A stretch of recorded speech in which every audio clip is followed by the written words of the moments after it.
These are a few thoughts about conscience. Do you have a conscience?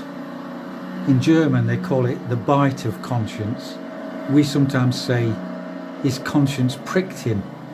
So if you're carrying around inside something that can hurt you, either bite you or prick you, don't you think you should ask, where did this thing come from? Why are we the only animal that has one, and what exactly is it? If this conscience prevents you from doing some things and allows others, it's controlling you. But it's a feeling, an emotion.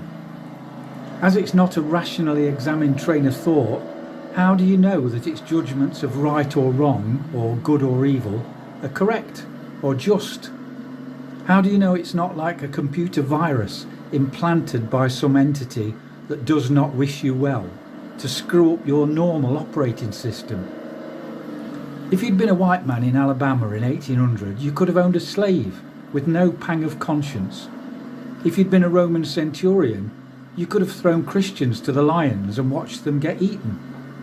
But neither of these men would eat his daughter's dinner because he was still hungry after eating his own. So conscience is not a consistent guide to right and wrong. But is it simply an inbuilt or taught set of standards of the current acceptable behaviour?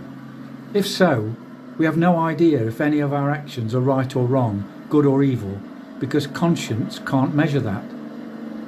So, are all our actions simply chosen for the approval or disapproval of people around us? Surely the question of good and evil is deeper than that. Two possibilities occur.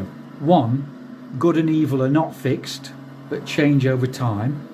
Or two, if there is an absolute good and absolute evil, we are learning to recognise them more as time goes by. But at every age in history, people thought they had arrived at the identification of good and evil. To think that we have finally figured it out is very unlikely. What do you think?